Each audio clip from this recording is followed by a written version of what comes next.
Hey guys, Dave Moore, idavemore.com, coming at you with a product review on a topic and a product that I just got into a few weeks ago, so I figured I might as well review it and kind of try to give you an unbiased opinion, being that I'm new to this.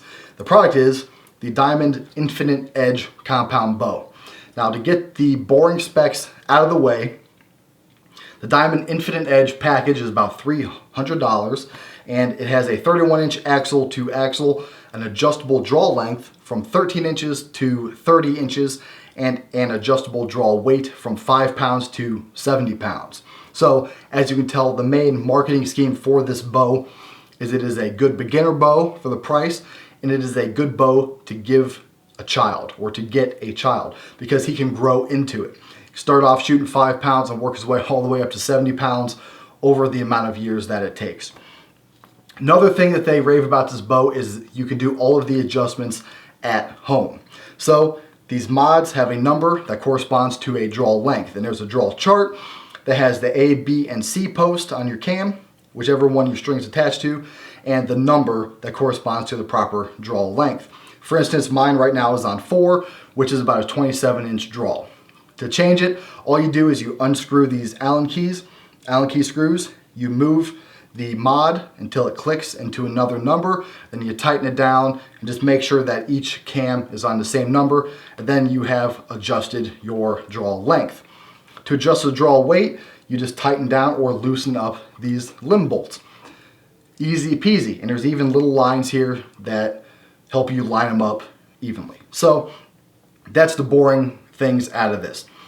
Comes with the Octane quiver, an Apex 3-pin sight, and the Hostage XL rest.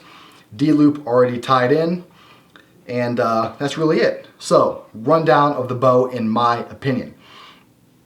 The Apex 3-pin sight sucks. It is not very easy to adjust, being that it's kind of a flat pin.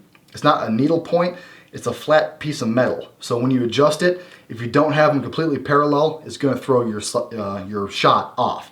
So the Apex sight, does it work? Yes. Do I want another sight? Yes. So it'll get you going, but you're going to want to upgrade it, kind of like where I'm at right now. Hostage rest seems to kind of be a standard rest that a lot of people are using. And the quiver holds the arrows, also kind of seems to be a standard quiver that everybody uses. Things to watch out for with this bow. Now, I've ran into a few problems, mainly because the people setting it up, and I say people, assumed that the bow was set up from the factory. So there's a ribbon here to keep the string split. The guy assumed that that's where the peep went.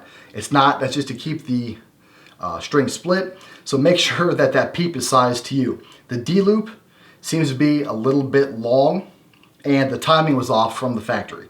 So make sure you take this to a proper bowsmith or bow tech, whatever they call them, and get it properly tuned.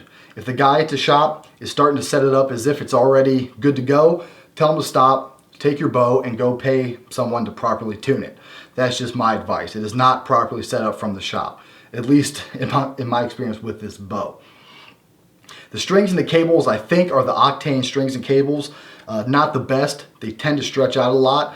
I've shot a bunch of arrows over this last month, and my peep sight just won't stay in place. I know that's expected, but it's just telling me that the strings and cables are starting to stretch a lot, and whatever. So with that being said, the timing goes in and out. Right now the timing is good, but I think it's just a little bit off. One of my draw stops is hitting faster than the other. All in all, I like this bow. Being it's my first bow, I don't have much experience with other bows, but it's working for me. It's flinging arrows. Another thing is make sure they get your center shot squared away and they get it leveled out, because like I said, it's not set from the factory. Once you have it properly tuned, this bow shoots well. It is kind of loud, like it flinks. I mean, it's kind of loud, but I don't think it's loud enough to scare away a critter. There are a lot quieter bows out there. This cable slide, it's a little hinky. It's not the smoothest. I've oiled it with different things and cleaned it, and it still kind of starts and stops. It's not very smooth, so you can always upgrade that. The draw, though, however, is very smooth.